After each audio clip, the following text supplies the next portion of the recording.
Thanks for joining me here in the attic. So pull up a chair, grab your favorite beverage, and we'll get to crafting and memory keeping. Today we're going to be working on our design team project for Crafty Dragon Creations. I will have the link in the description box where you can go over and grab this kit. It is called Bouquet of Pines. There will also be a code in the description box where you can grab this kit at 30% off from now until January 31st. This kit is 34 pages. I did not print all the pages, and I did print this at half size. So I'm going to do a brief flip through here of what I've printed and going to be creating with today.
Things I may use with the project that I'm going to create. What I'm going to be doing here today is I want to create some custom Christmas cards that I can send out. I'm going to be using some vintage photo distress ink and bundled sage, and I also pulled out some dies that I might want to cut out and add to the Christmas card.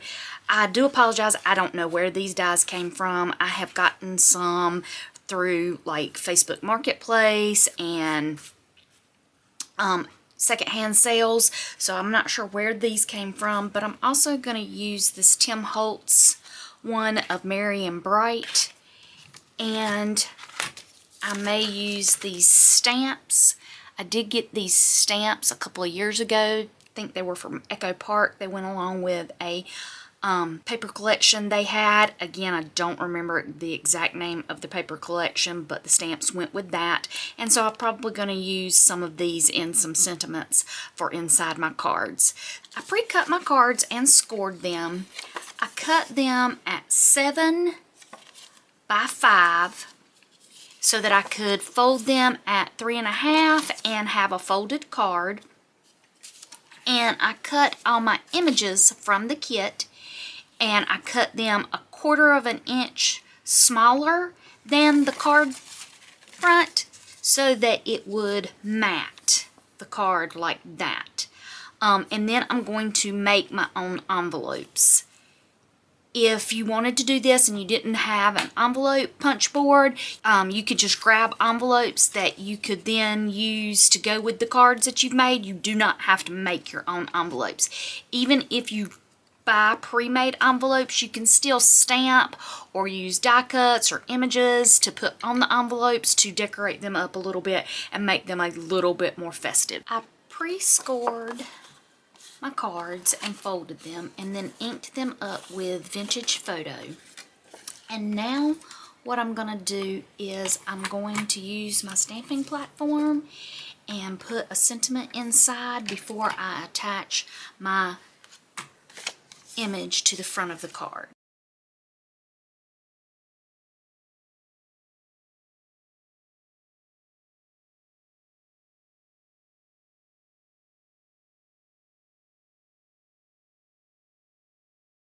I've attached all my images to the fronts of my cards, and I did all the stamping inside. Now I'm going to start decorating any additional decorations I want to do either inside the card or on the front cover. I cut out some dies using some dark green cardstock, and I wanted to add a little bit of added dimension, so I used some mica spray stain, the Tim Holtz mica spray stain, in two colors. The first color I used is Specimen. It is a dark green color. It is one of his Halloween colors, but it did give the dark shadows that I wanted. I'm moving them over onto a cutting mat so that they can dry while I move on to coloring the other dies that I want in this darker color. I'm adding some water here and using some extra cardstock just to use up this extra stain. I don't like wasting the stain, and I'm also dyeing some extra white labels that I had. The next color that I'm going to use is also from the Halloween line. It's Bubbling Cauldron. It is a lighter green to add some highlights.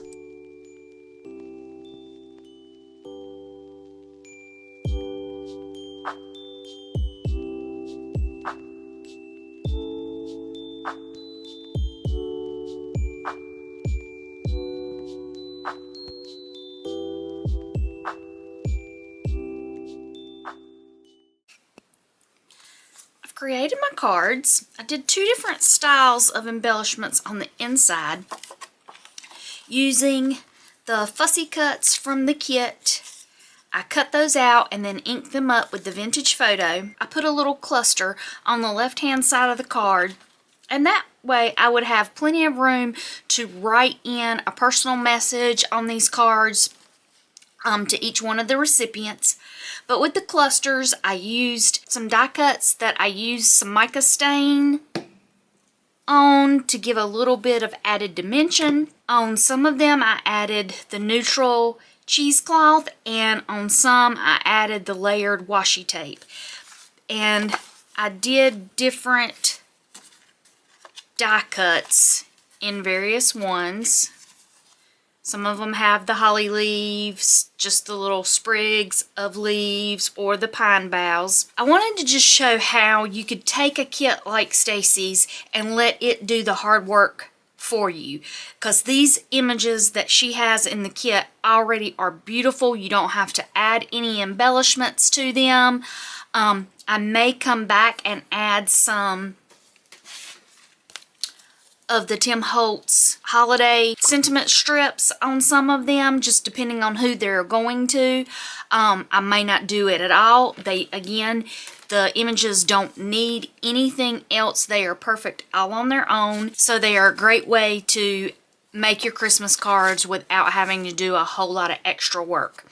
I am going to make some envelopes for these cards. I'm going to do two different styles. I'm going to use my envelope punch board to make envelopes for these, and I'm also going to use some pre-made envelopes and just do a little bit of stamping or embellishing on those, so you could see two different ways. If you didn't have the envelope punch board, how you could use pre-made envelopes.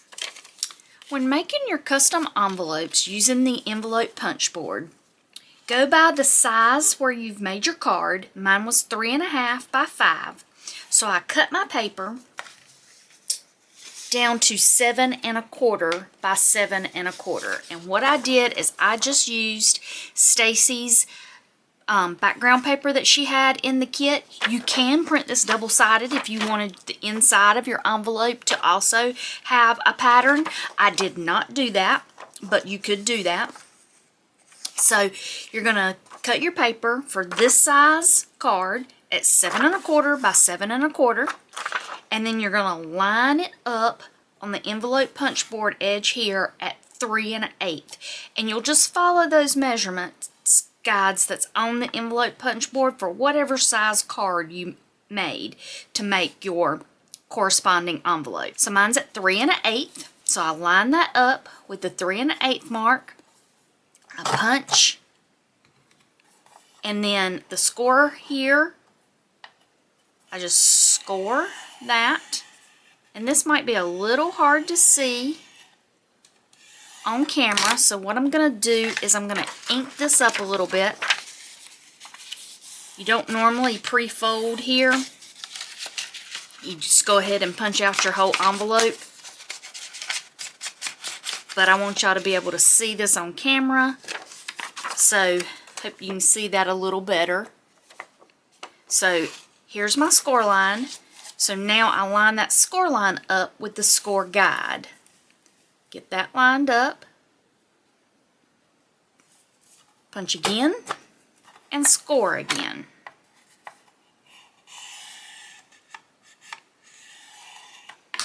Again, I'll ink that up so you can see it a little better.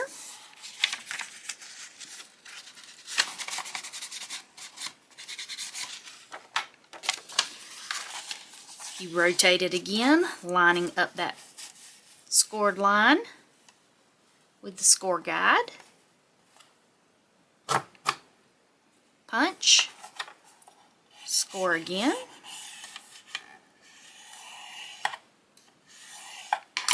Be sure not to press too hard, especially if you're using thinner paper. Otherwise you'll tear when you're scoring, so be sure not to do that. I'm going to ink this up again so you can see that score line.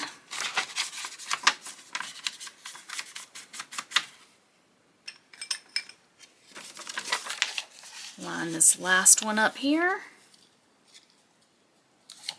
Punch and make your final score.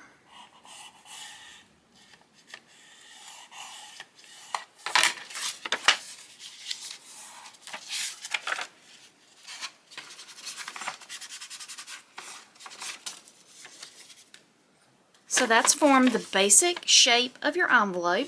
And if you'd like the corners to be rounded, and you have the envelope punch board, it does have a corner rounder back here, where you just put that in, and you can round all your corners.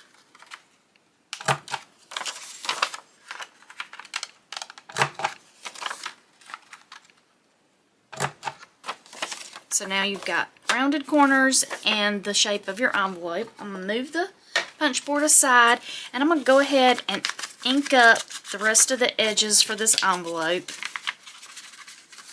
just so it'll match. You don't have to do inking on the envelope.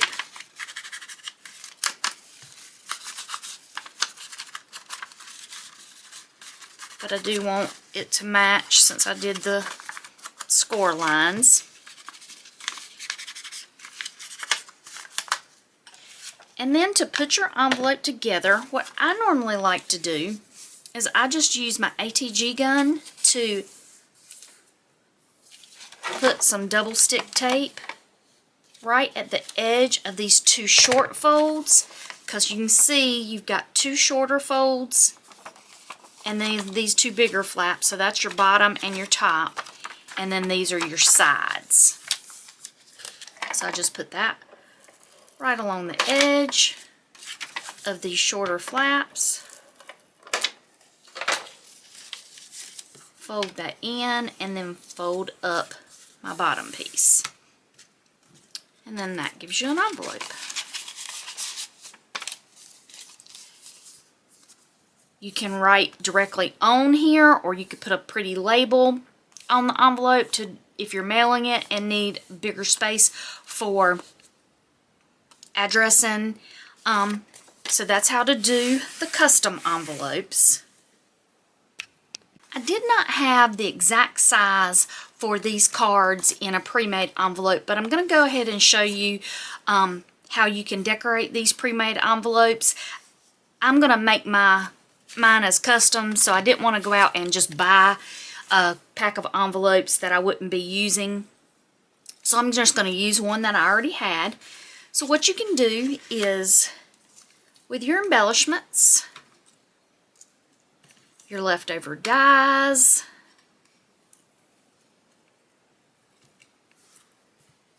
and even your washi, you can jazz up these pre-made envelopes a little. So I'm going to add some music here and decorate this envelope.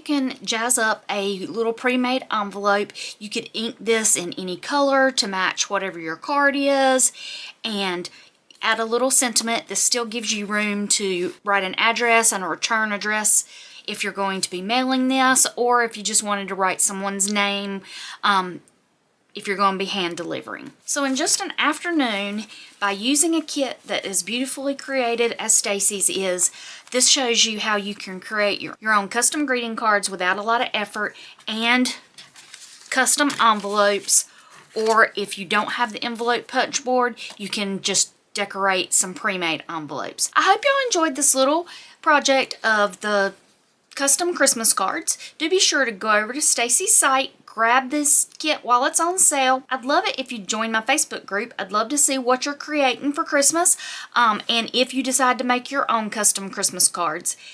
And until I see you again here in the attic, y'all take care.